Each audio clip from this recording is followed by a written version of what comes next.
Hey guys, tonight we begin with human memory. Those quiet experiences the mind creates when the day finally lets go. Before you get comfortable, if calm, thoughtful videos like this help you unwind, you can gently like the video or subscribe, only if it feels right. And if you'd like, tell me where you're listening from and what time it is for you. Now dim the lights, let the room soften, and slowly drift with me through the quiet psychology of human memory. Memory arrives without announcement. It doesn't knock or ask permission. It simply begins somewhere in the soft machinery of your mind, the moment you open your eyes as a newborn and light first touches your awareness. Before words, before names, before you knew what remembering even meant, your brain was already quietly collecting the world. A mother's voice, the warmth of being held, the way shadows moved across a ceiling. These earliest impressions didn't need your consent.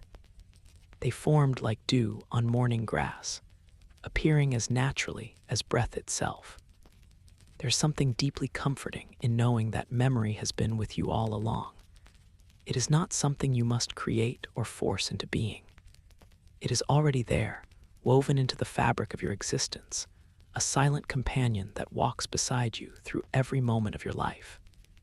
Even now, as you lie here in the growing quiet, memory is at work. It is noticing the weight of your head against the pillow, the temperature of the air around you, the distant sound that might be wind or traffic, or the soft hum of a machine somewhere in your home. All of this is being gently recorded, stored away in places you cannot see, by processes you need not understand. The brain treats memory like a river treats water. It flows without effort, without conscious direction. You do not wake each morning and remind yourself to remember. You do not instruct your mind to hold on to the face of someone you love or the melody of a song that once moved you. These things simply stay, or they drift away, according to rhythms far older than language, far deeper than thought. Memory is patient. It does not rush. It waits in the background of your awareness, rising to the surface only when needed, only when some present moment calls out to something that came before. Think of how you remember a scent. You walk past a bakery, and suddenly you are 5 years old again, standing in your grandmother's kitchen. You didn't try to recall that moment. You weren't searching for it. But the smell of bread found the memory, and the memory found you, and for just a heartbeat, time folded in on itself. This is the gentle power of memory. It connects you to your own past without asking you to do anything at all. It is a bridge between who you were and who you are now.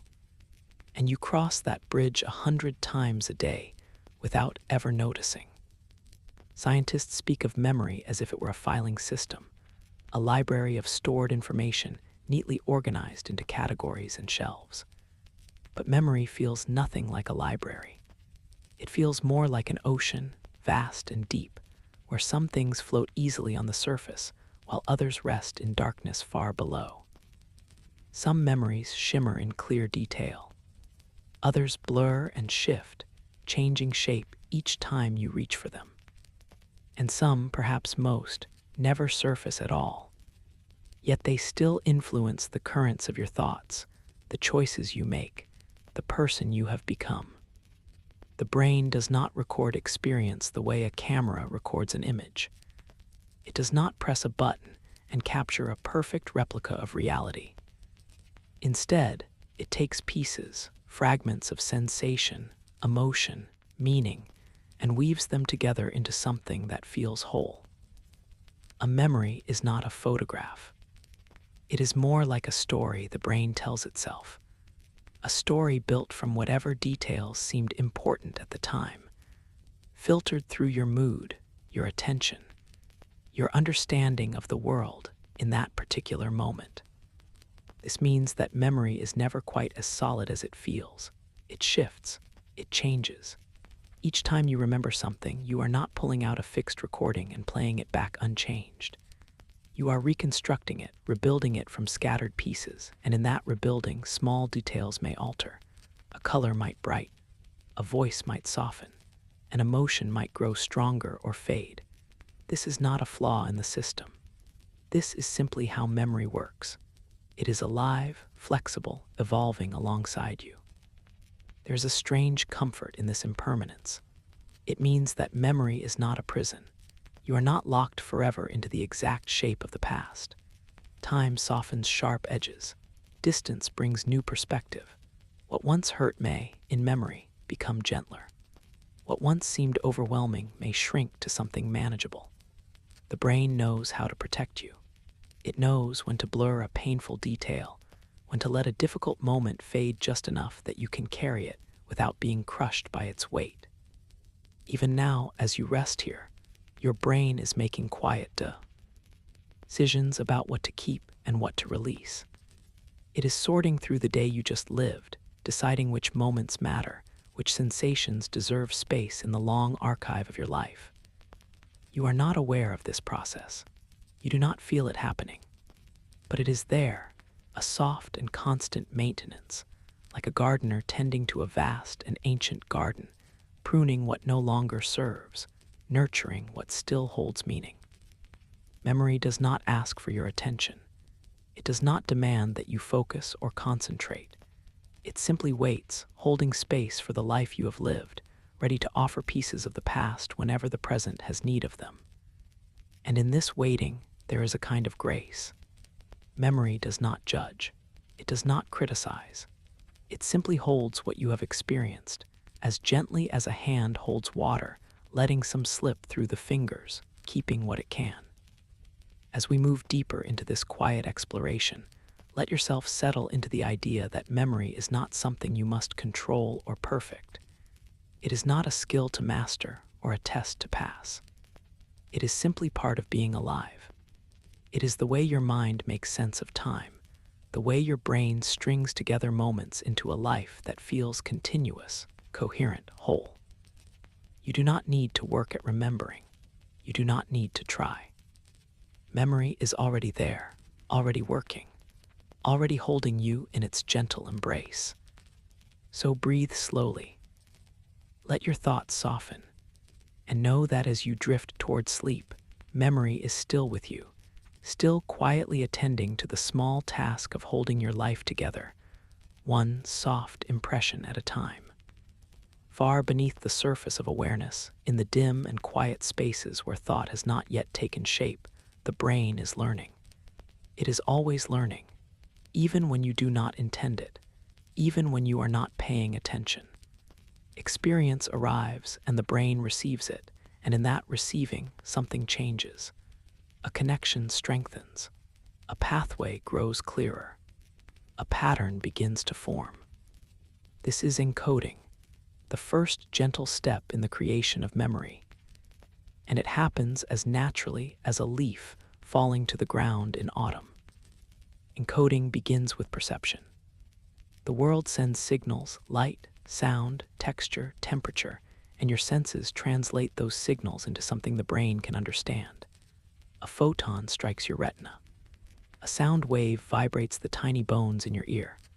Molecules drift into your nose and bind to receptors that send messages racing toward your brain. All of this happens in fractions of a second, faster than thought, faster than language, and yet the brain somehow makes sense of it all. It takes raw sensation and transforms it into experience, into meaning, into something that can be remembered. Not all experience is encoded equally. The brain cannot hold everything. The world is too vast, too full, too overwhelming. If you remembered every single detail of every single moment, your mind would drown in information. So the brain must choose. It must decide what matters and what does not. This choosing happens mostly outside your awareness, guided by ancient priorities, instincts that helped your ancestors survive. Anything unusual gets attention. Anything emotional gets attention. Anything that connects to something you already know or care about gets attention.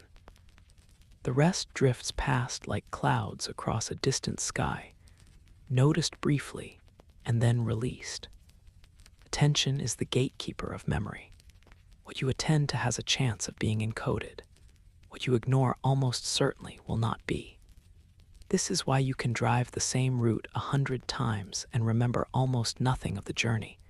But if one day a deer suddenly leaps into the road, that moment burns into memory with perfect clarity. The deer demanded your attention. It broke through the routine. It registered as important, as something worth holding onto. The brain encodes information in layers. First, there is the raw sensory experience, the image, the sound, the feeling. Then there is the meaning you assign to it, the context, the emotion, the connection to other things you know. A face is not just a collection of shapes and colors. It is someone you love, or someone you fear, or someone you met once at a party and will likely never see again. The richer the encoding, the more connections the brain makes, the stronger the memory becomes. Repetition also strengthens encoding. When you encounter something once, the brain takes note. When you encounter it again, the brain pays closer attention. When you encounter it a third time, a pattern begins to form, and the brain starts to treat this information as something worth keeping. This is why studying for an exam requires more than one pass through the material. This is why you remember the lyrics to songs you have heard 100 times, but forget the name of someone you met yesterday. Repetition tells the brain this matters. Hold on to this. But repetition alone is not enough. The quality of attention matters just as much as the quantity. You can read the same sentence 10 times and remember nothing if your mind is elsewhere. You can sit through an entire lecture and retain almost nothing if you are distracted, anxious, or simply too tired to focus. The brain encodes what you genuinely engage with, not just what passes in front of your eyes. Presence matters. Connection matters. Meaning matters. Deep encoding happens when you do more than passively receive information. It happens when you think about what something means, when you ask questions, when you relate new information to something you already understand. If you learn that a new acquaintance grew up in the same town as your childhood best friend, you are far more likely to remember their name. The connection creates a hook, a way for the brain to anchor the new information to something already securely stored. Emotion is one of the most powerful tools for encoding. When something makes you feel joy, fear, surprise, sadness, the brain releases chemicals that act like highlighters, marking that experience as important. This is why you remember your first kiss, but not the breakfast you ate 3 Tuesdays ago. This is why traumatic events can leave memories so vivid they feel more real than the present moment. Emotion tells the brain, pay attention. This is significant, and the brain listens. The process of encoding is not always immediate. Sometimes it takes time for an experience to settle into memory. The brain often continues working on a memory even after the moment has passed. It processes, organizes, consolidates. Sleep plays a crucial role in this consolidation, quietly strengthening the connections that were formed during the day, deciding what to keep and what to let fade. But even in waking hours, the brain is constantly reviewing, refining, integrating new information into the vast network of what is already known. There are different kinds of encoding for different kinds of information. A fact Paris is the capital of France is encoded differently than a skill, like how to ride a bicycle. A memory of your 10th birthday is encoded differently than the knowledge that fire is hot. The brain has multiple systems, multiple pathways, each suited to a different kind of learning. And all of these systems work quietly, invisibly, without your conscious direction. You do not have to tell your brain to encode. You do not have to give it instructions. It simply does. Every moment you are awake, the brain is learning, adjusting, updating its understanding of the world based on what you experience. Most of this learning is subtle, almost invisible. You do not notice yourself learning that a certain hallway in your home creaks when you walk across it, but after a few days, you step more carefully. You do not consciously memorize the rhythm of a friend's speech, but after a while, you can tell when something is wrong just by the sound of their voice. This is the quiet genius of encoding. It transforms experience into memory without effort, without struggle, without you needing to do anything at all. It is the brain's way of making sure you carry forward what matters, that each day builds on the one before, that your life is not a series of disconnected moments, but a continuous story, woven together by threads too delicate to see, but strong enough to hold. As you lie here now, your brain is still encoding.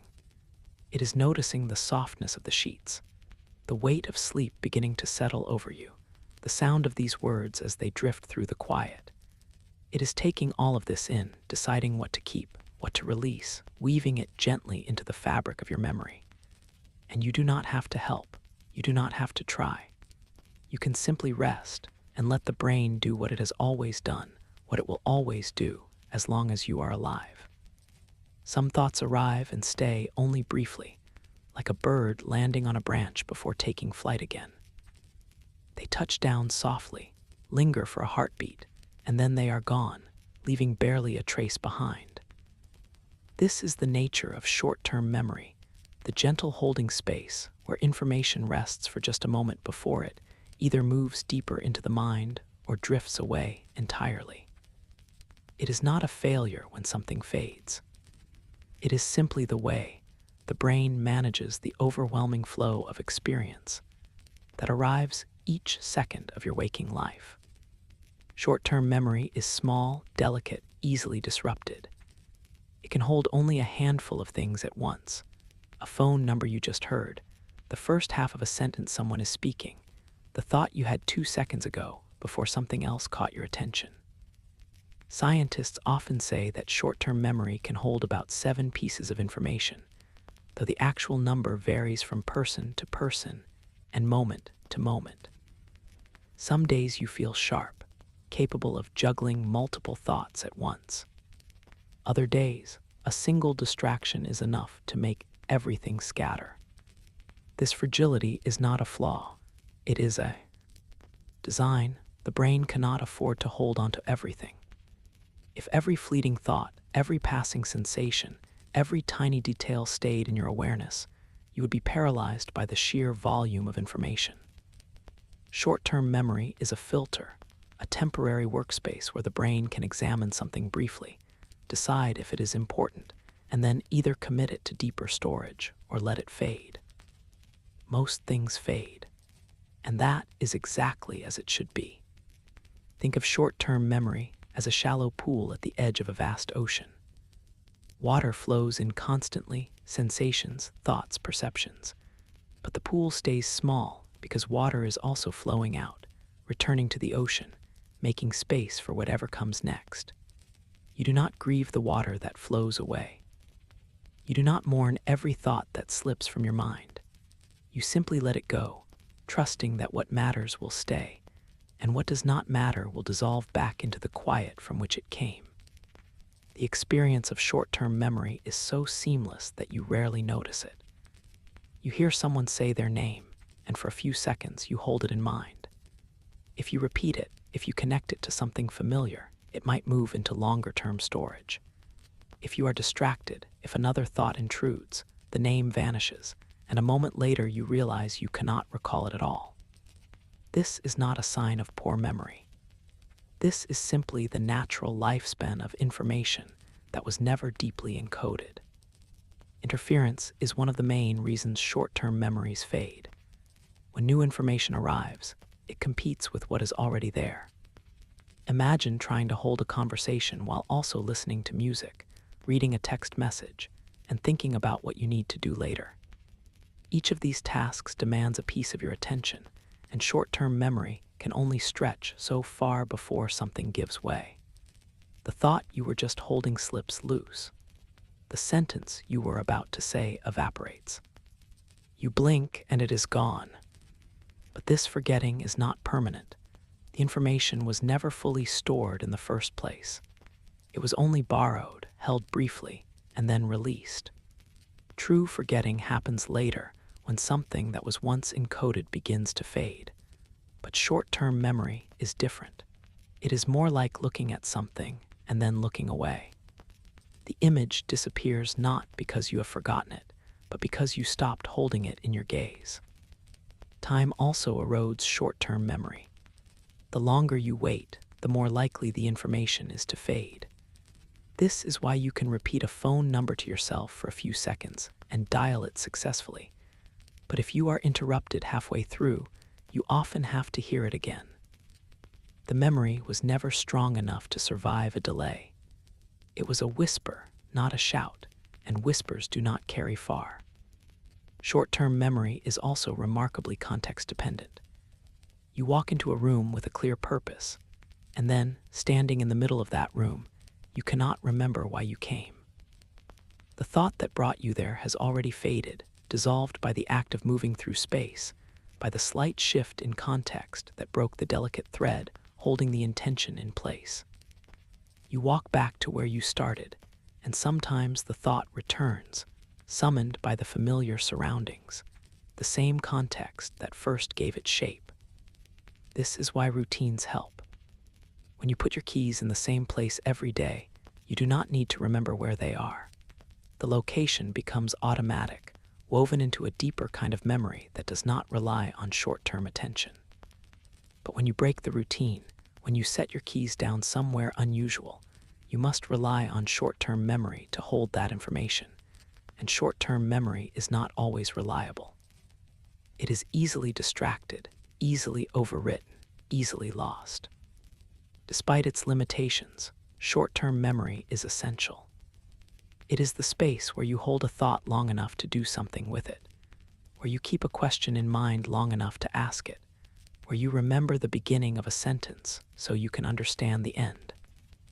Without short-term memory, experience would be completely fragmented, each moment disconnected from the one before, with no continuity, no thread to hold the present together. But you do not need to work hard to maintain short-term memory. You do not need to strain or struggle to hold onto passing thoughts. The brain does this naturally, effortlessly, for as long as it needs to. And when the moment passes, when the thought is no longer useful, the brain lets it go just as easily. There is no effort in releasing, no loss in letting the mind clear. It is like exhaling after a breath. The air leaves, and new air comes in, and the cycle continues without pause. As you lie here, thoughts are drifting through your mind. Some linger. Some vanish almost as soon as they appear. This is short-term memory at work, holding just enough for you to follow the thread of these words, and then releasing what is no lun. Are needed. You do not need to remember everything you hear tonight. You do not need to hold on to each sentence, each idea. You can let them pass like clouds, like water, like the soft rhythm of your own breathing. The brain will keep what it needs. The rest will fade, and that is perfectly all right. Deeper still, beneath the fleeting surface of short-term thoughts, there exists a different kind of memory altogether. This is the memory that lasts. This is the archive that holds your life together, the slow accumulation of experiences that shapes who you are and how you understand the world. Long-term memory is vast, quiet, patient. It does not rush. It does not demand attention. It simply waits, holding onto pieces of your past until some moment in the present calls them forward. Unlike short-term memory, which fades within seconds or minutes, long-term memory can last a lifetime. You remember your first day of school decades later. You remember the layout of a house you lived in as a child, even though you have not walked its halls in 30 years. You remember the lyrics to songs you have not heard in ages, the taste of a meal your mother used to make, the feeling of a summer evening when you were young and time seemed endless. These memories do not sit in your active awareness. They rest quietly waiting, and when something, an image, a sound, a scent, calls to them, they rise to the surface as if no time has passed at all.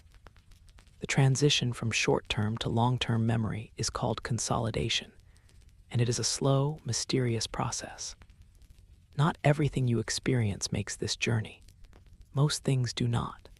But the things that do, the things that mattered, that caught your attention, that meant something to you, are gradually woven into a more permanent structure. The brain takes the fragile threads of a new memory and reinforces them, strengthens them, integrates them into the larger tapestry of your life. Consolidation often happens during sleep. While you rest, while your conscious mind drifts into dreams or darkness, the brain is quietly working. It is replaying the events of the day, reactivating the neural patterns that were formed, stabilizing the connections, moving memories from temporary storage into something more lasting. This is why sleep is so essential for learning. It is not just rest, it is transformation. It is the process by which experience becomes memory, by which the present becomes the past in a way that can be carried forward. But not all long-term memories are the same. Some are explicit, conscious, easy to put into words. These are the memories you can summon deliberately, the ones you can talk about, describe, share with others. The memory of your wedding day, the plot of a movie you watched last month, the name of the street where you grew up. These memories are stored in a part of the brain called the hippocampus, a small, curved structure deep in the temporal lobe that acts as a gateway between the present and the permanent archive. Other long-term memories are implicit, hidden beneath the surface of awareness. These are the skills you have learned so deeply that you no longer think about them. The way you tie your shoes, the way you ride a bicycle, the way you navigate the rooms of your own home without needing to think about where each door is. These memories do not require conscious recall. They simply happen, automatic and effortless, guided by parts of the brain that operate outside the reach of thought. Long-term memory is not a perfect recording. It changes over time. Each time you recall a memory, you are not retrieving a fixed file. You are reconstructing it, piecing it together from fragments, and in that reconstruction, small details may shift. A conversation you remember having might have unfolded slightly differently. A room you remember being larger might have been smaller. The emotion you associate with a moment might grow stronger or softer with each retelling. Memory is not static. It is alive, evolving, shaped by who you are now as much as by who you were then. This fluidity is not a weakness. It is what allows memory to be useful. If memory were rigid, fixed forever in the exact form it was first encoded, it would not adapt to your changing understanding of the world. It would not allow you to learn from experience, to reinterpret the past in light of the present, to grow. Memory needs to be flexible so that you can make sense of your life as it unfolds, so that the past can inform the present without imprisoning it. Some long-term memories are remarkably vivid. You can close your eyes and see them almost as clearly as if they were happening now. Other memories are vague, hazy, more like a feeling than a clear image. And some memories you know you have, even though you cannot quite bring them fully into focus. You remember that something happened, but the details are lost, dissolved by time, by distance, by all the other memories that have layered on top of them. The brain seems to prioritize certain kinds of information when deciding what to store in long-term memory. Personal experiences, especially those tied to strong emotions, are more likely to be retained. Facts that you use frequently, that connect to other things you know, also tend to stay. But information that is isolated, meaningless, unconnected often fades, even if you once knew it well. This is why you might remember the name of your third-grade teacher, but not the capital of a country you learned about in school and never thought about again. There is something comforting in knowing that long-term memory is so vast. It means that your life is not lost to time. It means that the moments that mattered, the people you loved, the experiences that shaped you, are still there, still part of you, even if you do not think about them every day. You carry your past with you always, woven into the structure of your mind, influencing your thoughts, your choices, your sense of who you are. And yet, long-term memory does not feel heavy. It does not weigh you down. It simply exists, a quiet background presence, rising to awareness only when needed. Most of the time, you are not thinking about the past. You are here in the present, living your life. But the past is always there, accessible, ready to offer context, understanding, continuity.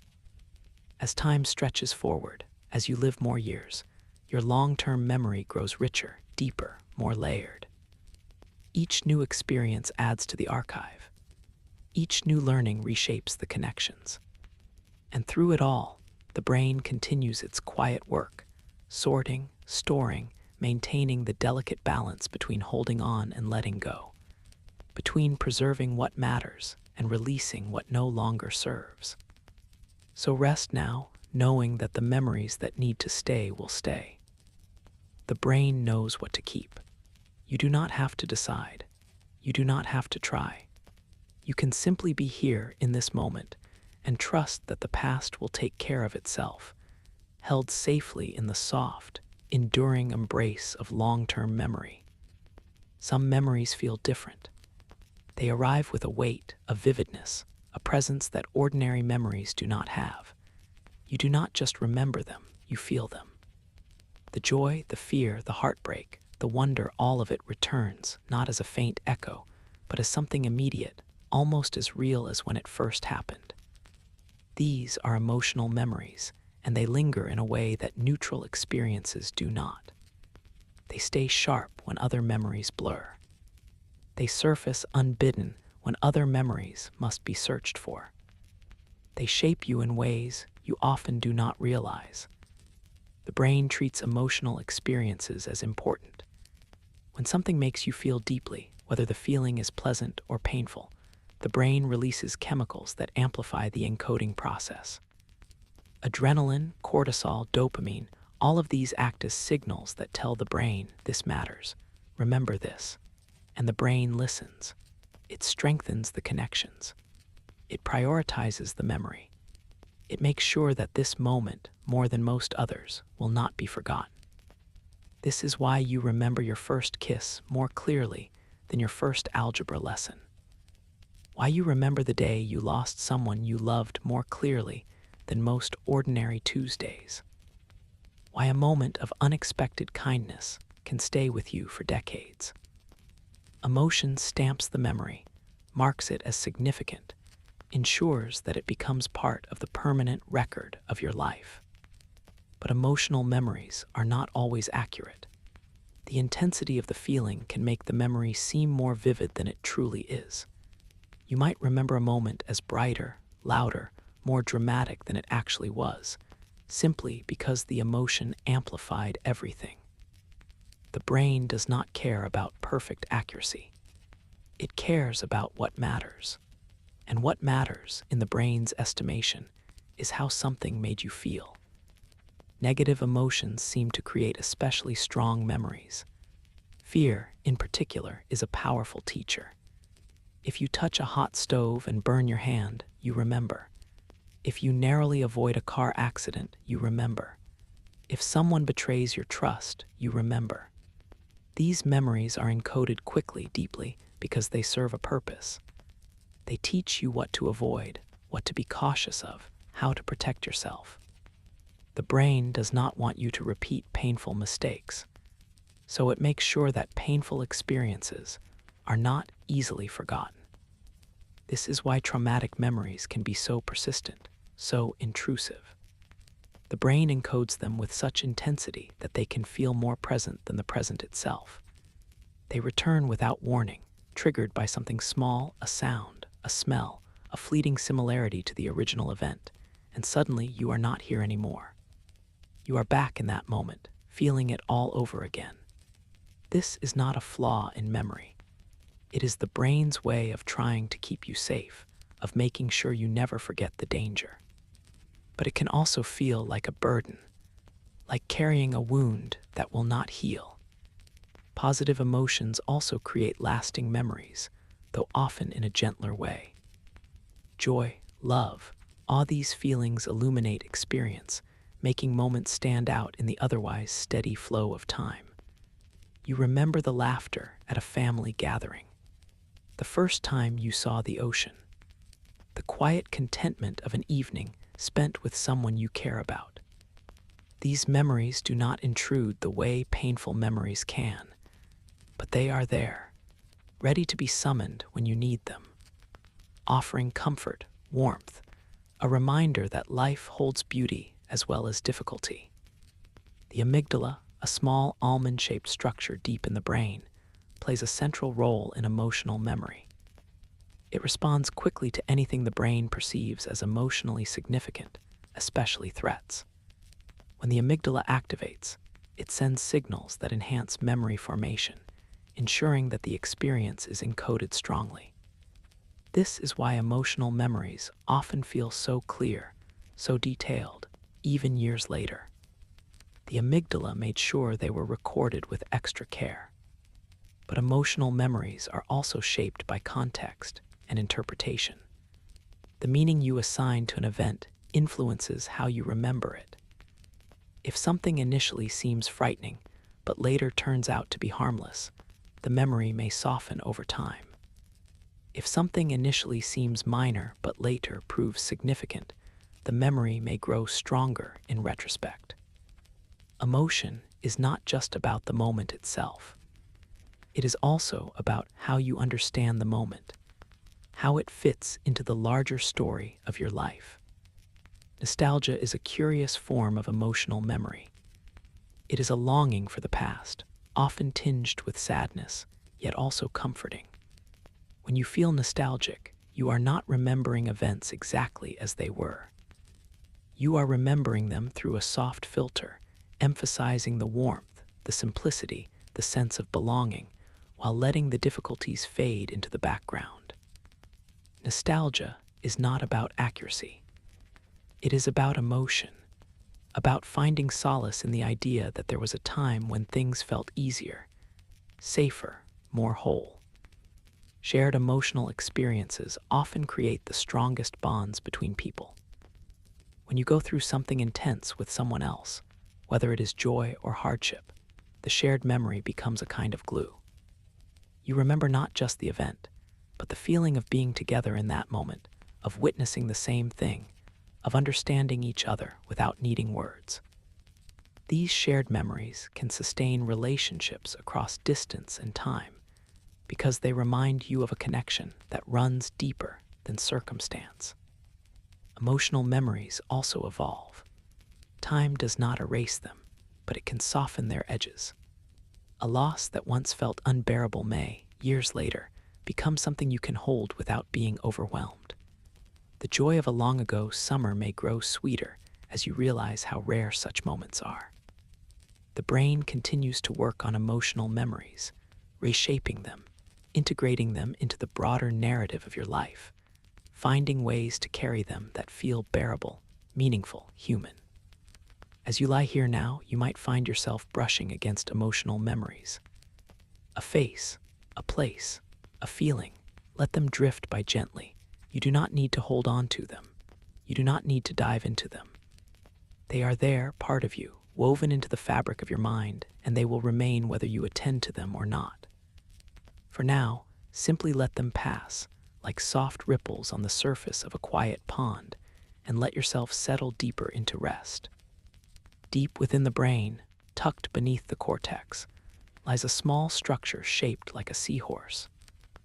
The ancient Greeks named it the hippocampus, recognizing its curved, delicate form, though they could not have known the immense role it plays in memory. This tiny region, no larger than your thumb, is the gateway through which experiences must pass if they are to become lasting memories. Without the hippocampus, the present would arrive and vanish in the same breath, leaving no trace, no continuity, no thread to hold your life together. The hippocampus does not store memories permanently. It is more like a guide, a conductor, helping to organize new experiences and send them to other parts of the brain for long-term storage. When something happens, when you meet someone new, learn a fact, experience an event, the hippocampus takes in all the pieces, the sights and sounds and feelings, and begins the work of binding them together into a coherent memory. It holds the memory temporarily, keeping it stable while the slower process of consolidation unfolds, the process by which the memory gradually becomes part of the brain's permanent architecture.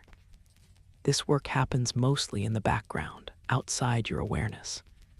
You do not feel the hippocampus at work. You do not sense it quietly sorting through the experiences of your day, deciding what to encode and what to let fade. But it is always there, always active, especially during moments of new learning, moments when something unfamiliar enters your life and must be woven into the existing web of what you know. Damage to the hippocampus can have profound effects on memory. People who lose this structure through injury or disease often find that they can no longer form new long-term memories. They can remember the distant past, things that were encoded before the damage occurred, but anything new slips away almost immediately. They might read the same page of a book over and over, never realizing they have read it before. They might meet the same person multiple times and have no memory of previous encounters. The present exists, but it does not stay. It vanishes like water through open fingers. And yet, even without a functioning hippocampus, some forms of learning remain intact. Procedural memory, the kind that governs skills and habits, does not depend on this structure. A person with hippocampal damage can still learn to ride a bicycle, even if they have no memory of practicing. They can improve at a task through repetition, even though they do not remember ever having done it before. This reveals something important about the brain. Memory is not a single system, but many systems working in parallel, each serving a different purpose, each vulnerable in different ways. The hippocampus is also involved in spatial memory, the kind that helps you navigate the world. Rats with damaged hippocampi cannot learn the layout of a maze. Humans with hippocampal damage struggle to remember how to get from one place to another, even in familiar environments. The hippocampus seems to build maps, internal representations of space that allow you to know where you are, where you have been, where you are going. This is why taxi drivers, who spend years learning the intricate layout of a city, often develop larger than average hippocampi. The brain adapts to the demands placed on it, growing the structures that are used most. There is something remarkable in the idea that memory has a physical location, a place in the brain where the alchemy of experience into recollection occurs. The hippocampus is not the memory itself. It is the mechanism that makes memory possible. It is the doorway through which the present becomes the past, the tool by which time leaves its mark on the mind. Sleep is essential for the hippocampus to do its work. During the day, as experiences accumulate, the hippocampus holds them temporarily. But during sleep, especially during deep sleep, the hippocampus replays these experiences, reactivating the neural patterns that were formed, and in doing so, helps transfer them to the cortex for long-term storage. This is why a good night's sleep can make a memory stronger, why studying before bed can help information stick, why people who are sleep-deprived often struggle to remember things that happened just hours before. The hippocampus needs rest to complete its task. The hippocampus also plays a role in imagining the future. When you picture something that has not yet happened, a conversation you might have, a place you might visit, a goal you hope to achieve, the hippocampus is active, drawing on stored memories to construct a plausible scenario. In this way, memory is not just about the past. It is also about the future, about using what you have learned to anticipate what might come next, to plan, to dream, to hope. Age affects the hippocampus. As people grow older, this structure can shrink slightly, and the process of forming new memories may become slower, less efficient. This is why older adults sometimes struggle to remember recent events, even though their memories of childhood remain vivid. The distant past has long since been transferred to the cortex. It no longer depends on the hippocampus. But new memories still require the hippocampus to function well. And when it falters, new learning becomes harder. Yet the hippocampus is also remarkably resilient. Exercise, learning, social engagement, all of these can help maintain its health, can even stimulate the growth of new neurons within it. The brain is not fixed. It is plastic, adaptable, capable of change throughout life. The hippocampus, like all parts of the brain, responds to how you live, to the choices you make, to the experiences you seek out. As you rest here now, your hippocampus is quietly at work, processing the day you just lived, deciding what to keep, what to release, preparing to hand off the important pieces to other regions of the brain for safekeeping. You do not need to help it. You do not need to guide it. It knows what to do. It has been doing this your entire life, quietly, faithfully, ensuring that your experiences do not simply vanish, but instead become part of the story that is you. So let go of any effort. Let the hippocampus do its work. Let memory form as it always has, without force, without strain, and let yourself drift deeper into the soft, quiet space where thought dissolves and rest begins. There is a certain comfort in repetition, the same song played again and again until the lyrics live in your bones. The same route walked until your feet know the way without thought. The same words spoken at bedtime, the same ritual before sleep, the same reassuring pattern that tells you everything is as it should be. Repetition feels safe. It feels grounding. And it is one of the most powerful tools the brain has for building lasting memory. When you encounter something once, the brain notices. When you encounter it a second time, the brain pays closer attention. By the third time, a pathway begins to form, a connection that grows stronger with each repetition. This is how learning happens, not through sudden insight, but through gradual, patient reinforcement. The brain responds to consistency. It trusts what appears again and again. It builds structure around what returns. Repetition does not require effort. You do not need to force yourself to remember something you encounter regularly. It simply becomes part of you, integrated so deeply that you no longer have to think about it. This is why you know the layout of your home without needing to draw a map. Why you recognize the voices of people you speak to often. Why certain phrases, certain smells, certain sounds can call up entire worlds of association, simply because they have been present in your life over and over. The brain is wired to notice patterns, and repetition creates patterns.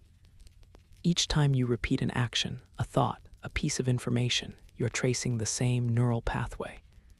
And with each tracing, that pathway becomes a little clearer, a little stronger, a little easier to follow. Eventually, it becomes automatic. You no longer have to search for it.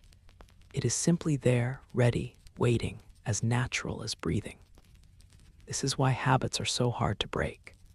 A habit is a memory that has been repeated so many times it no longer requires conscious thought. Your brain has learned the sequence so deeply that it initiates the behavior without asking for permission. You walk into the kitchen, and your hand reaches for the cabinet before you have even decided to eat. You sit down at your desk, and your fingers open the same application they open every day. These actions feel effortless because they are effortless. They have been repeated so many times that they have become part of the brain's automatic repertoire. But repetition is not just about building habits. It is also about strengthening knowledge. When you study something, reviewing the material multiple times helps move it from short-term memory into long-term storage. The first time you read a passage, you understand it, but the understanding is fragile. The second time, connections begin to form. The third time, the information settles more deeply. Each review reinforces the memory, making it more durable, more resistant to forgetting. Spacing out repetition makes it even more effective. If you review something once and then review it again a day later, and then again a week later, the memory becomes stronger than if you reviewed it 3 times in a row. The brain seems to benefit from the challenge of retrieving information after a delay. Each successful retrieval strengthens the pathway, making it easier to access the next time.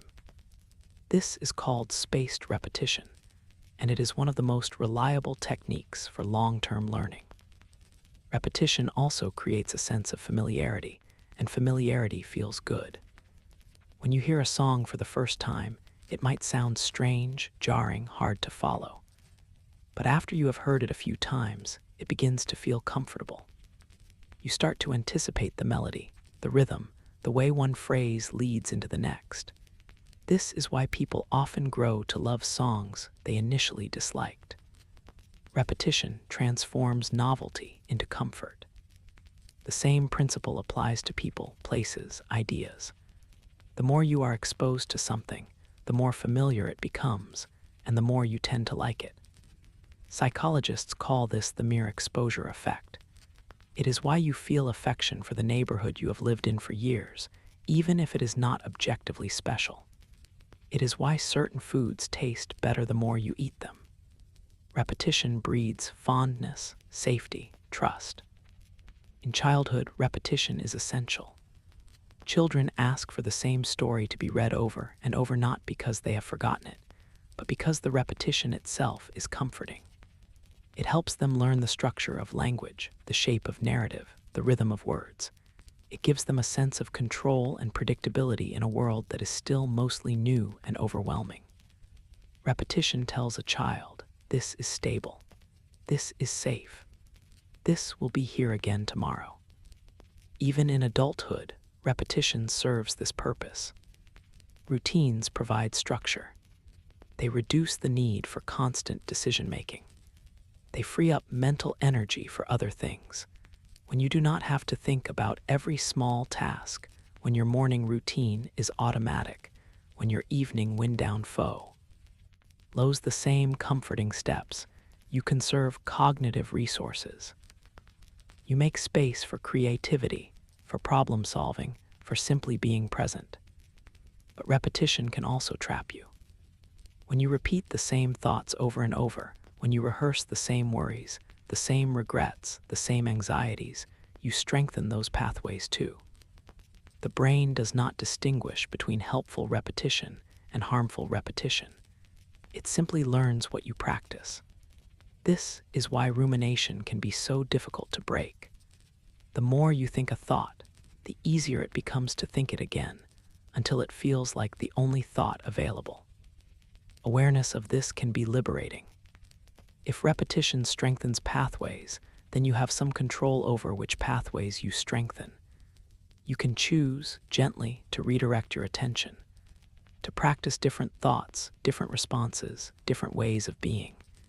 It does not happen overnight. Repetition takes time. But slowly, patiently, new patterns can form and old ones can fade. As you lie here now, notice the repetition of your breath. In and out, over and over, the same gentle rhythm that has sustained you since the moment you were born. You do not have to think about it. Your body knows. It has repeated this action millions of times, and it will continue without effort, without strain. Let that repetition soothe you. Let it remind you that some things simply continue, steady and sure, asking nothing of you but to be. Forgetting is often seen as failure, as something to be avoided, corrected, feared. But in truth, forgetting is one of the brain's most important functions. It is not a flaw, it is a feature. Without forgetting, your mind would be cluttered with irrelevant details, useless information, the endless minutiae of every moment you have ever lived. You would remember every face you passed on the street, every word you read, every sensation that ever crossed your awareness. It would be overwhelming. It would be unbearable. Forgetting is the brain's way of making space, of keeping the system light and functional. The brain is constantly deciding what to keep and what to discard. Most experiences are forgotten almost immediately. They never make it past short-term memory. They are noticed briefly and then released, like water flowing over stones. A few experiences are encoded more deeply, held for a while, but eventually fade. Only a small fraction of what you experience becomes permanent memory, and even those memories are not immune to change, to erosion, to eventual dissolution. Forgetting is not random. The brain prioritizes. It keeps what seems useful, meaningful, emotionally significant. It lets go of what seems redundant, trivial, disconnected. This is why you remember your childhood home, but not the hundreds of other buildings you walked past during those years. Why you remember important conversations, but not the small talk. Why you remember moments of joy or pain, but not the long stretches of ordinary time that made up most of your life. Some forgetting is passive. It happens simply because the memory was never strong to begin with. The encoding was weak, the connections were fragile, and over time, without reinforcement, the memory faded. This is the kind of forgetting that happens naturally, quietly, without you noticing. One day you realize you cannot recall something you once knew, and you cannot pinpoint when the memory disappeared. It simply drifted away. Other forgetting is active. The brain sometimes suppresses memories that are painful, traumatic, too difficult to hold.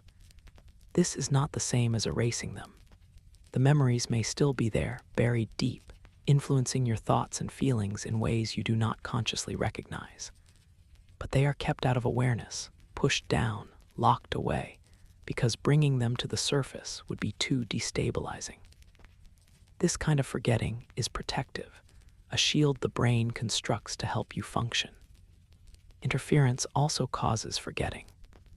When new information is similar to old information, the two can become tangled, confused. You might forget where you parked your car today because you have parked in so many similar places. You might forget someone's name because it is similar to another name you know. The memories interfere with each other, and the brain, unable to keep them separate, loses track of the details. But forgetting is not always permanent. Sometimes a memory that seems lost can be recovered. A particular cue, a smell, a photograph, a piece of music can bring it rushing back, vivid and clear, as if it had been there all along just waiting to be summoned. This suggests that some forgotten memories are not truly gone. They are simply inaccessible, hidden beneath layers of other information, waiting for the right key to unlock them. The act of recalling a memory can also make it stronger or weaken it.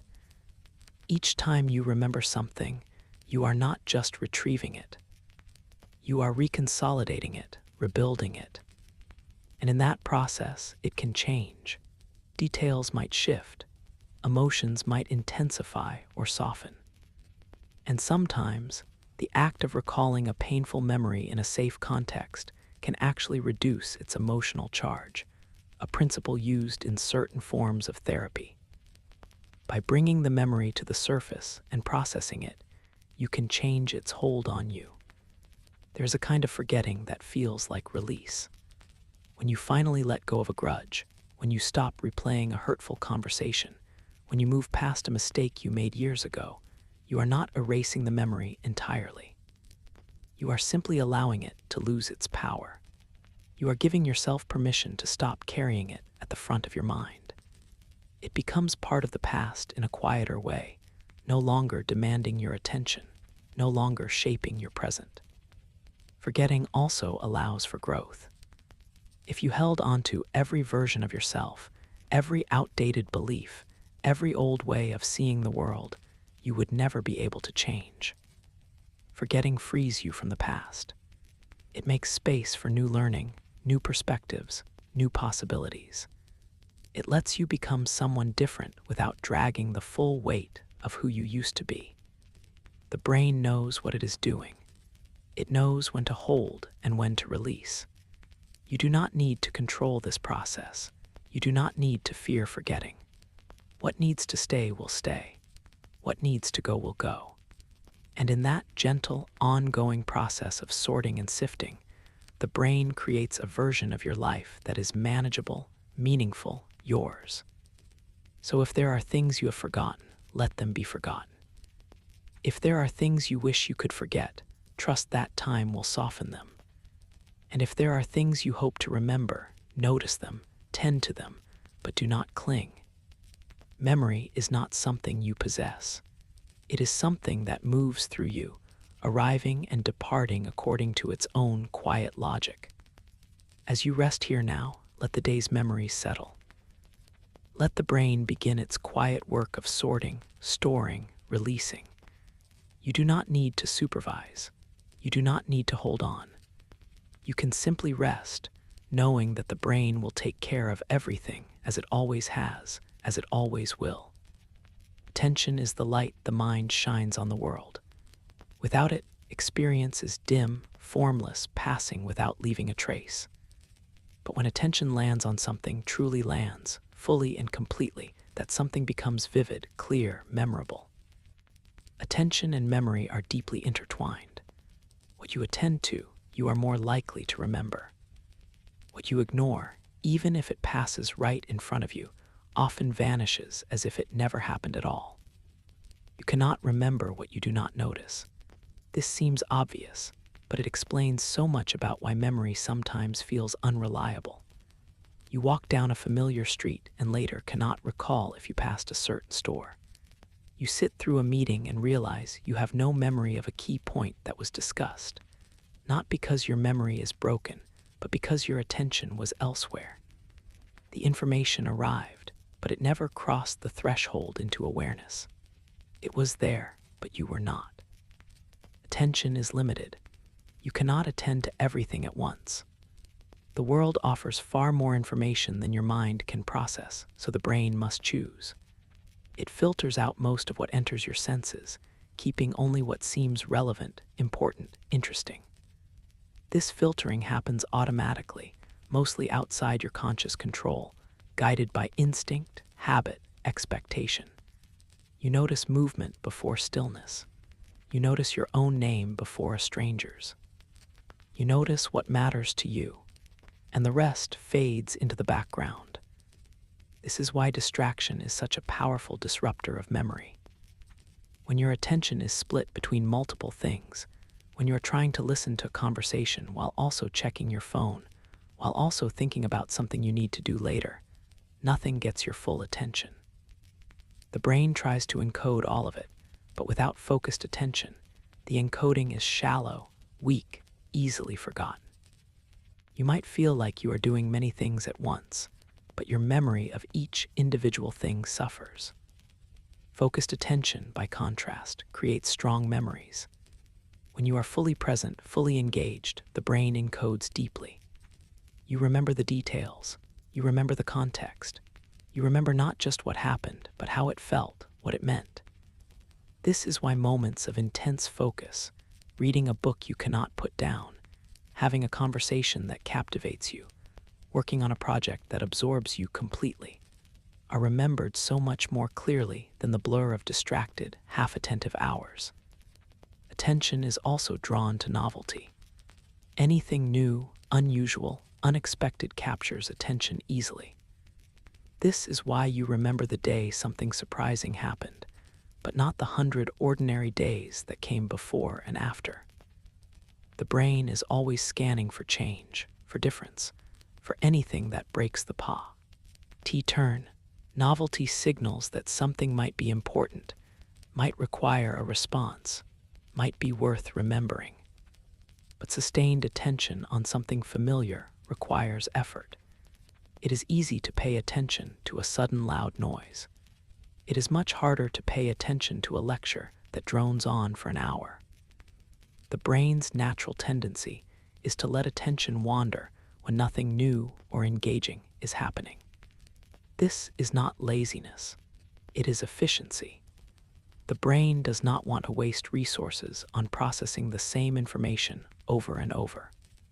It assumes that if something is familiar, it probably does not need close monitoring.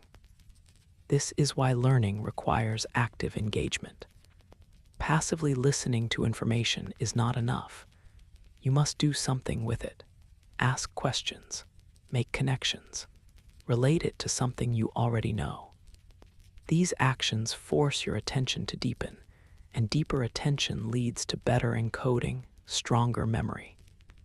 Mindfulness, the practice of deliberately focusing attention on the present moment, can improve memory. When you train yourself to notice what is happening right now, without judgment, without distraction, you strengthen your ability to attend. And stronger attention means stronger memory. You become more aware of your experiences as they unfold, and that awareness helps them stick. But attention is also fragile. Stress, fatigue, anxiety, all of these can fracture attention, making it hard to focus, hard to encode new memories. When you are exhausted, your mind drifts. When you are anxious, your attention gets hijacked by worry, looping through the same fears over and over, leaving no space to take in new information. This is why people under chronic stress often feel like their memory is failing. It is not that the memory system is broken. It is that attention is compromised. Even the intention to remember something can sharpen attention.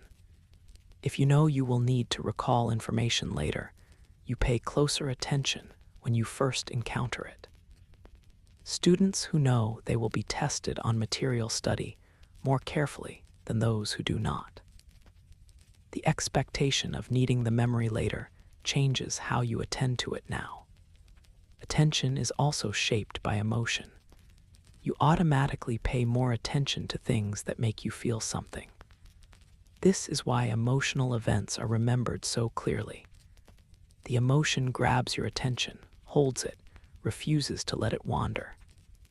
And that sustained, emotionally charged attention creates a strong, vivid memory. As you lie here, your attention is drifting. This is natural. You do not need to fight it. Let your attention soften. Let it float gently from one thought to the next, or let it settle into the quiet absence of thought altogether. You do not need to remember everything you hear tonight. You do not need to hold on. The act of listening, of being here, is enough. And whatever your attention touches, however lightly, will shape your experience in ways you may not even notice, but that are real nonetheless. Every night, as the world quiets and your eyes grow heavy, your brain begins a process that is as essential as breathing. Sleep is not simply rest. It is transformation. It is the time when memory moves from fragile to firm, when the day's experiences are sorted, strengthened, woven into the lasting fabric of your mind. Without sleep, memory falters. Without sleep, learning becomes nearly impossible. The brain needs this nightly descent into unconsciousness to do its most important work. During the day, your brain is busy taking in information, encoding experiences, holding them temporarily in a kind of mental waiting room. But this temporary storage is limited. It can only hold so much before it begins to overflow. Sleep is when the brain empties this waiting room, transferring important memories to more permanent storage, discarding what is no longer needed, organizing what remains. This process happens in stages, each stage of sleep contributing something different to memory. In the early part of the night, when sleep is deepest, the brain replays the day's experiences. Neurons that fired together during the day fire together again during sleep, reactivating the same patterns, strengthening the same connections. This replay is not conscious. You are not aware of it happening, but it is there, a quiet rehearsal that makes memories more durable. Deep sleep is especially important for declarative memory, the kind of memory that involves facts, events, things you can consciously recall. When you study for a test, when you learn someone's name, when you try to remember directions, deep sleep is what helps that information stick. People who are deprived of deep sleep struggle to form new memories, even if they feel alert during the day. The encoding happens, but the consolidation does not. The memories never make it past temporary storage. Later in the night, during REM sleep, the brain does something different. REM sleep is the stage where most dreams occur, and it seems to be important for emotional memory and for integrating new information with what you already know.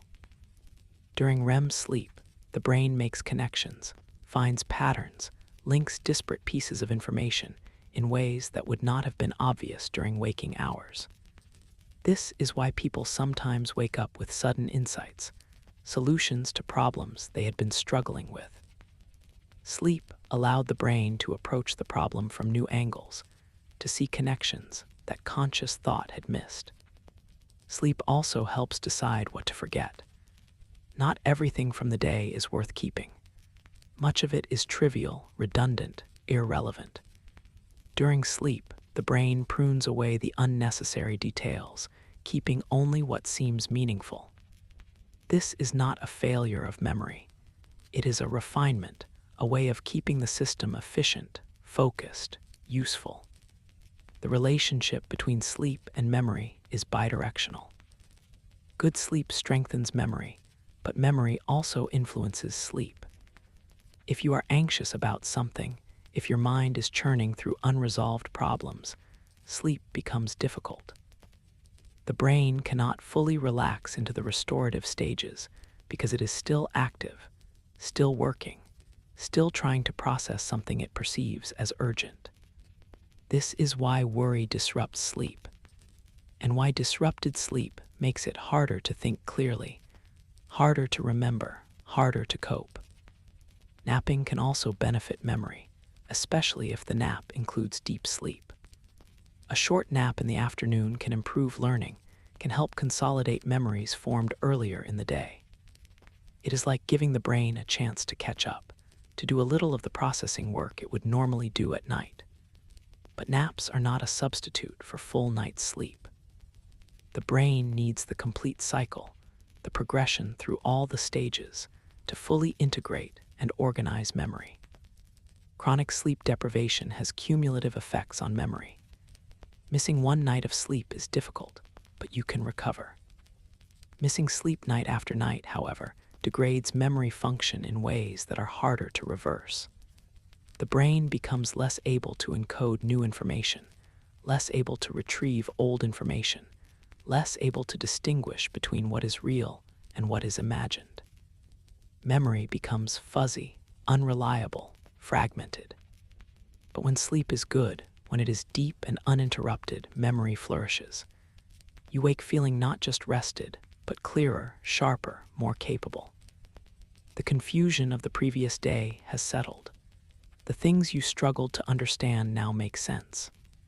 This is the gift of sleep, the quiet magic that happens when you let go and allow the brain to do its nightly work.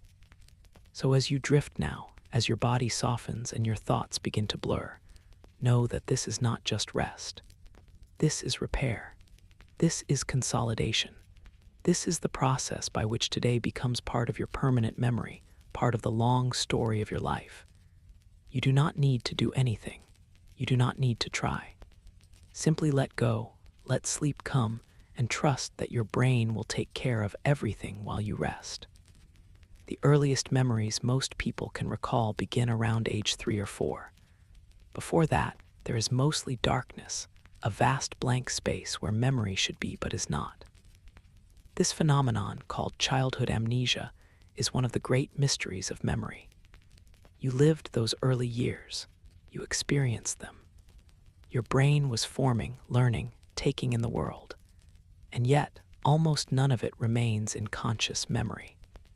The first few years of life are lost to time, accessible only through photographs, stories others tell, or the occasional fragmentary image that might be memory or might be imagination.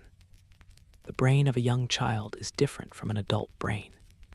It is growing rapidly, forming connections at an astonishing rate, but the structures necessary for long-term declarative memory are not yet fully developed. The hippocampus, that essential gateway for encoding lasting memories, is still maturing. This means that while a young child can learn, can remember things for short periods, can recognize faces and places, the ability to form stable, enduring autobiographical memories is limited. But this does not mean that early experiences leave no mark. Even if you cannot remember them consciously, they shape you. The way you were held, spoken to, cared for in those first years influences how you relate to others, how you respond to stress, how secure or anxious you feel in the world.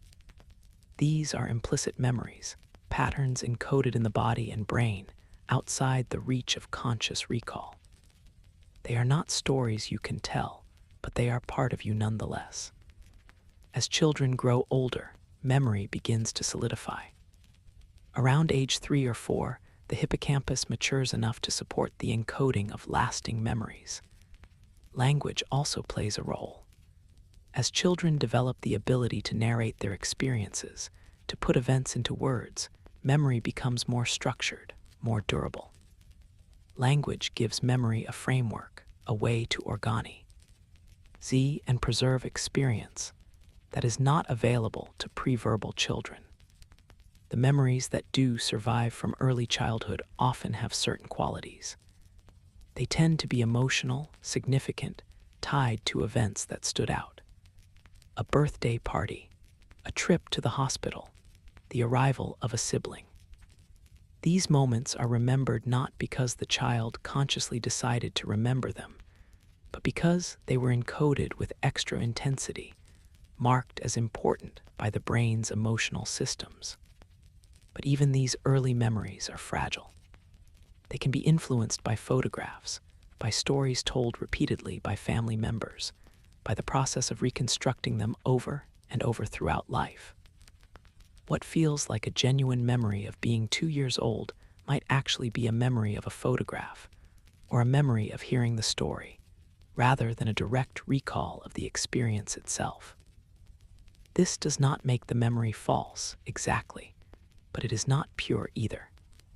It is a reconstruction, a blend of experience and interpretation and imagination. Children's memory improves rapidly as they grow.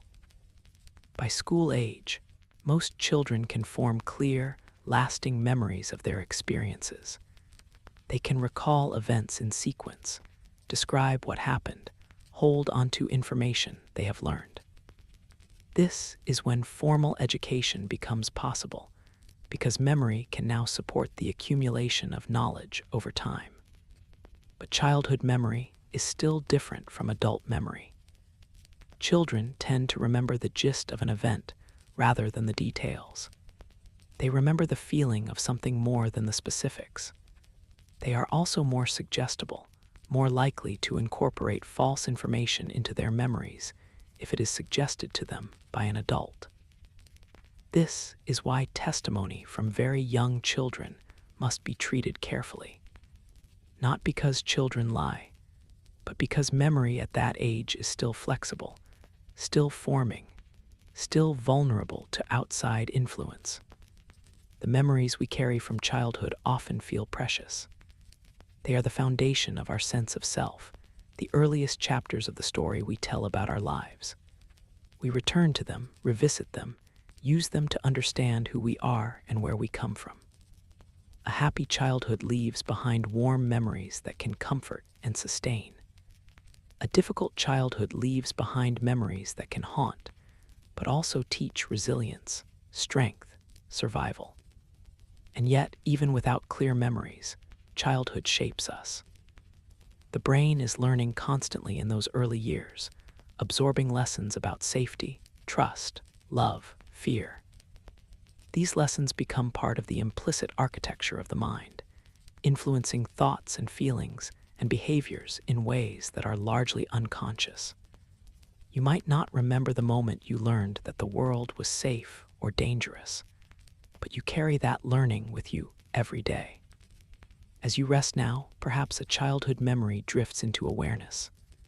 A place, a person, a feeling, let it come gently if it wishes. Do not reach for it. Do not try to hold it. Simply let it visit like a soft echo from long ago and then let it drift away again. These early imprints, whether remembered or not, are part of the quiet foundation on which your life was built. They are there and they are enough. Memory and imagination are not as separate as they might seem. They share the same neural pathways, the same mental machinery. When you remember something, you are reconstructing it, piecing together fragments, filling in gaps, often without realizing you are doing so. When you imagine something, you are also constructing, also piecing together, but without the constraint of past experience. The line between the two can blur, overlap, dissolve entirely. This is why false memories can feel so real. The brain does not label memories as true or imagined. It simply holds them, treats them the same way, retrieves them with the same sense of conviction. You can remember something that never happened and feel absolutely certain it did, because the memory feels vivid, detailed, emotionally resonant. The brain constructed it the same way it constructs real memories, and so it carries the same weight, the same sense of truth. Imagination enriches memory. When you recall an event, you often embellish it slightly, adding sensory details that might not have been part of the original experience. You might remember a room being brighter, a voice being softer, a moment lasting longer. These additions are not deliberate lies. They are the brain's way of filling in the gaps, of making the memory feel complete. Imagination smooths the edges, makes the story coherent, helps you make sense of what you experienced. Memory also shapes imagination.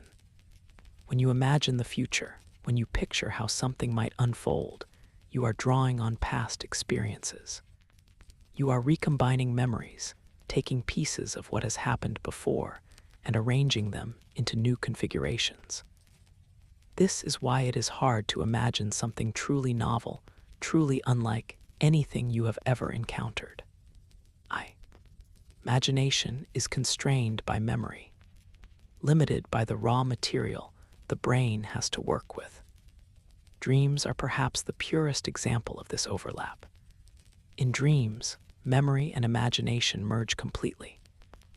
You dream of people you know, places you have been, but they are transformed, distorted, blended with fantasy in ways that feel both familiar and strange.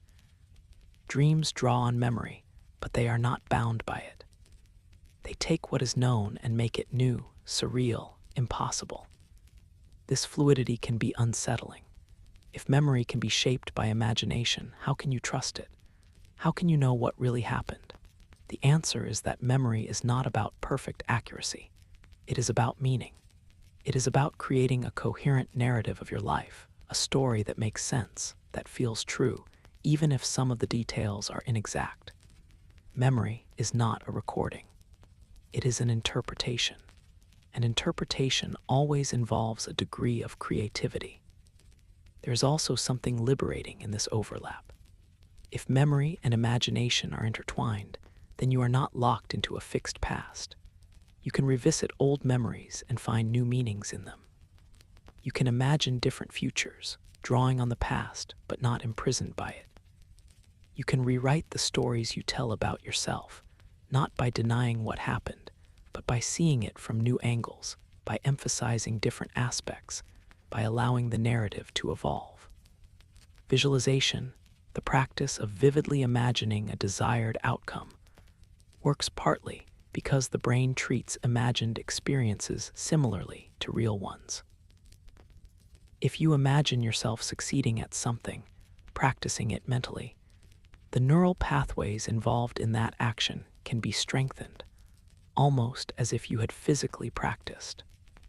This is why athletes visualize their performances, why musicians mentally rehearse, why imagining yourself calm before a stressful event can actually help you feel calmer when the moment arrives.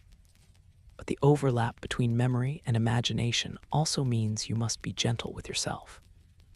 If you remember something painful, know that the memory is not fixed. It can soften over time. It can be recontextualized. You can imagine different responses, different outcomes, not to erase what happened, but to explore how it might have been different, how you might carry it differently. Imagination gives you a kind of freedom within memory, a way to play with the past without being crushed by it. As you rest here, thoughts drift.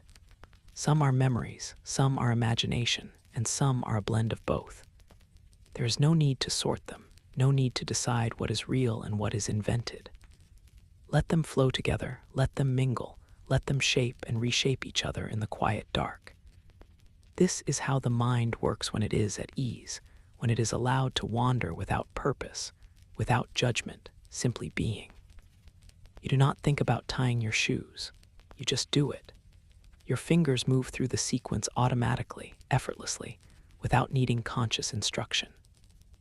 This is procedural memory, the kind of memory that governs skills, habits, movements that have been practiced so many times they have become part of your body's repertoire. You do not remember learning this skill the way you remember an event. You simply know how to do it, and that knowing lives somewhere deeper than thought. Procedural memory is remarkably durable. You can go years without riding a bicycle, and when you finally get back on one, your body remembers. The balance, the pedaling, the steering, it all comes back, almost as if no time has passed. This is because procedural memory is stored in different parts of the brain than declarative memory. It involves the basal ganglia, the cerebellum, regions that handle movement and coordination. These systems are ancient, reliable, built to last. Learning a new skill requires effort at first. You must think about each step, focus on each movement. But with repetition, the process becomes smoother. The brain builds more efficient pathways. What once required conscious attention begins to happen automatically. This is called automaticity, and it frees up your mind to focus on other things. A beginner driver thinks about every action, brake, signal, check mirror. An experienced driver does all of this without thought, allowing their mind to wander, to hold a conversation, to listen to music. Habits are also a form of procedural memory. When you perform the same action in the same context repeatedly, the brain starts to associate the context with the action. Walking into the kitchen triggers the habit of opening the fridge. Sitting at your desk triggers the habit of checking your phone. These habits feel automatic because they are automatic. The brain has learned the sequence so deeply that it initiates the behavior before you consciously decide to do it. This automaticity is useful. It conserves mental energy. It allows you to navigate daily life without exhausting yourself with constant decision-making. But it can also trap you.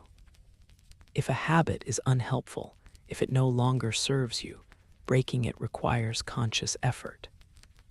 You must override the automatic response, choose a different action, repeat the new action enough times that it becomes automatic in place of the old one. Muscle memory is a term often used to describe procedural memory, though the memory is not actually stored in the muscles. It is stored in the brain. But the term captures something true about how this kind of memory feels. It feels embodied. It feels like your body knows, not just your mind. When a musician plays an instrument, when a dancer performs a routine, when an athlete executes a complex movement, they are not consciously recalling each step. They are allowing their body to express a deeply learned pattern. Procedural memory does not require the hippocampus. This is why people with hippocampal damage, who cannot form new declarative memories, can still learn new skills. They can improve at a task through practice, even if they have no memory of ever practicing. The skill embeds itself in the brain through repetition, through the slow strengthening of connections, without needing the conscious encoding that other kinds of memory require. There's something deeply comforting in procedural memory. It grounds you. It gives you competence, mastery, a sense of knowing how to move through the world. Even when your mind is tired, when thinking feels hard, your body can still perform the movements it has learned. You can still walk, still speak, still perform the small rituals that structure your day. These automatic actions hold you together when everything else feels uncertain. And as you lie here now, your body is engaging in the most fundamental procedural memory of all, breathing. You do not have to think about it. You do not have to instruct your lungs to expand, your diaphragm to contract. Your body knows. It has been doing this since the moment you were born, and it will continue until your last breath. This is the ultimate automaticity, the deepest habit, the skill you never had to learn because it was already there, woven into the very fabric of your being. So rest in that knowing. Let your body do what it knows how to do. Let the breath come and go without effort. Let yourself be held by the quiet competence of procedural memory, the ancient systems that keep you alive, that carry you through the world, that ask nothing of you but to simply be. Memory changes as you grow older. This is not failure, it is transformation. The brain in its later years is different from the brain of youth, not diminished but rearranged, carrying the weight of decades, the accumulation of a lifetime of experience. Some forms of memory remain sharp. Others soften slow, become harder to access. And through it all, the essential self, the continuity of who you are, remains intact. One of the most common changes is in the formation of new memories. Older adults often find it harder to learn new names, to remember where they put something, to recall recent conversations. The hippocampus, that essential structure for encoding new memories, can shrink with age, and the process of consolidation becomes less efficient. But this does not mean memory is broken. It means the brain is prioritizing differently, holding on to what matters most, letting go of what does not. Interestingly, older adults often remember the distant past more clearly than the recent past. Childhood memories, events from early adulthood, these can remain vivid, detailed, emotionally rich.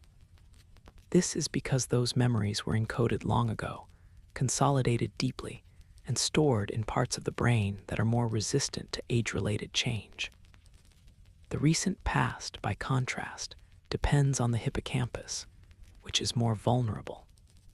Working memory, the ability to hold and manipulate information in mind for a short time, also tends to decline with age. Tasks that require juggling multiple pieces of information at once become harder. But this does not mean older adults cannot think or reason. It means they may need to approach problems differently, relying more on accumulated knowledge, on wisdom, on the patterns they have learned over a lifetime. Older adults also tend to focus more on positive memories and less on negative ones. This is called the positivity effect, and it seems to be a shift in how the brain processes emotional information. Perhaps it is a form of emotional regulation, a way of finding peace, of making the later years more bearable. Whatever the reason, it means that memory in older age often carries a softer, warmer quality, even if it is less precise. Processing speed slows with age. It takes longer to retrieve a memory, longer to encode new information, longer to make connections. But slower is not the same as worse. The brain is still working, still capable, still engaged. It simply operates at a different pace, and that pace can bring its own benefits. Older adults may think more carefully, more thoroughly, less impulsively than younger people. They have time, and they have learned the value of patience. Not all cognitive decline is inevitable. The brain remains plastic throughout life, capable of forming new connections, capable of learning. Staying mentally active, socially engaged, physically healthy, all of these can help preserve memory function.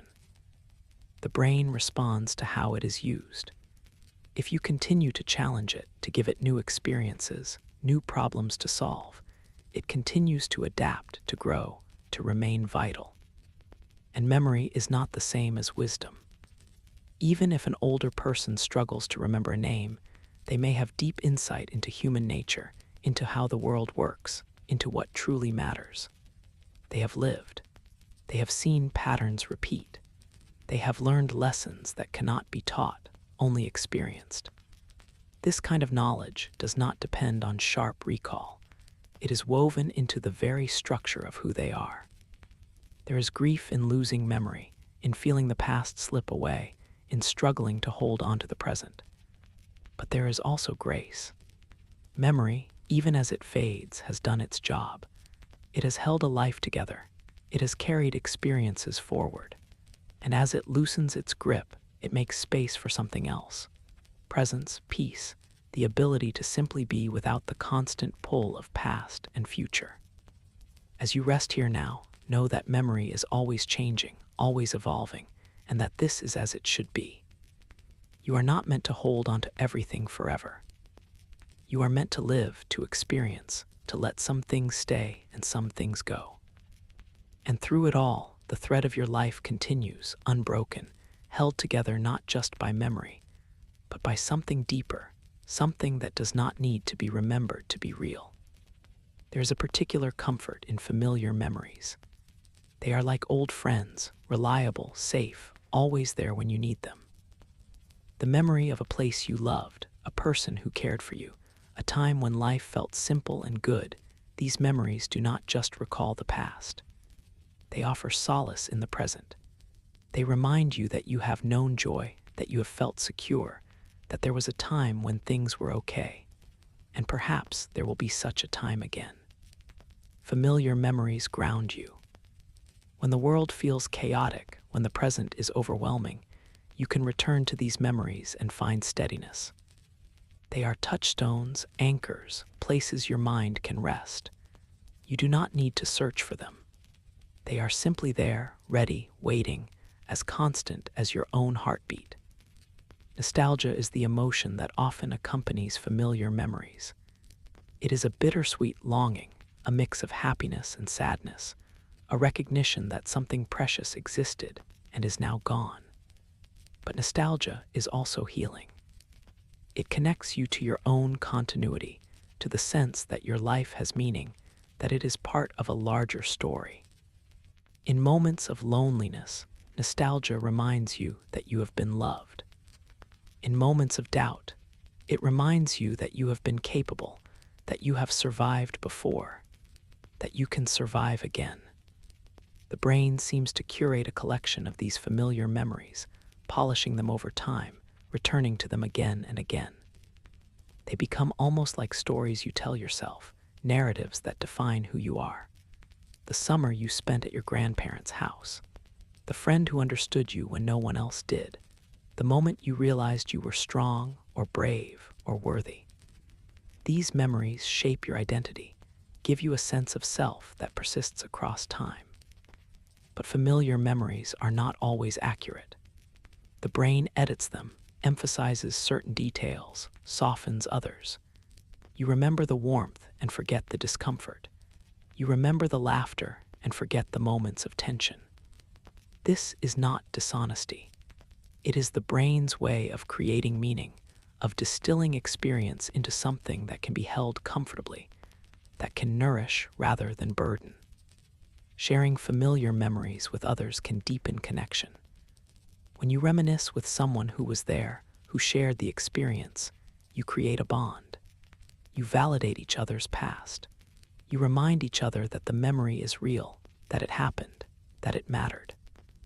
Shared memories become part of the glue that holds relationships together, especially over long stretches of time. But familiar memories can also become a kind of refuge, a place you retreat to when the present feels unbearable. And while there is nothing wrong with seeking comfort in the past, it is important not to live there entirely. Memory is meant to support you, not replace the life you are living now. The past is valuable, but it is not the only place where meaning can be found. As you lie here, perhaps familiar memories are drifting through your mind. Let them come. Let them offer whatever comfort they have to give. Feel the warmth of them, the safety, the sense of continuity. And then, gently, let them drift away again. They will always be there when you need. Them you do not have to hold on. You can simply rest in the knowing that you have lived, that you have loved, that your life has been full of moments worth remembering. And now, as the night deepens, as the words slow and the silence between them grows longer, it is time to let go. Let go of trying to remember. Let go of trying to understand. Let go of the effort of thought itself. Memory has been with you all along, and it will remain with you quietly, faithfully, without your needing to do anything at all. The brain is still working, still sorting, still weaving today into the fabric of your life. But you do not need to supervise. You do not need to help. You can simply rest, knowing that the process continues, gentle and automatic, as natural as breathing, as inevitable as dawn. Let your thoughts drift like leaves on water. Let them settle softly, without resistance, without worry. Some will stay, some will fade, and all of it is exactly as it should be. You are not meant to hold onto everything. You are meant to live, to experience, to let the mind do what it has always done, what it will always do as long as you are alive. Memory is a gift. It holds your life together. It connects you to your past, guides you through your present, helps you imagine your future. But it does not ask for your constant attention. It does not demand your vigilance. It simply is, quietly present, always there, a faithful companion through every moment of your existence. So let go now. Let the day release you. Let the memories settle into their quiet places. Let your mind grow soft, your body grow heavy, your awareness grow dim. There is nothing you need to do, nothing you need to remember, nothing you need to hold on to. Just rest. Just breathe. Just let yourself drift, slowly, gently, into the deep, quiet peace of sleep.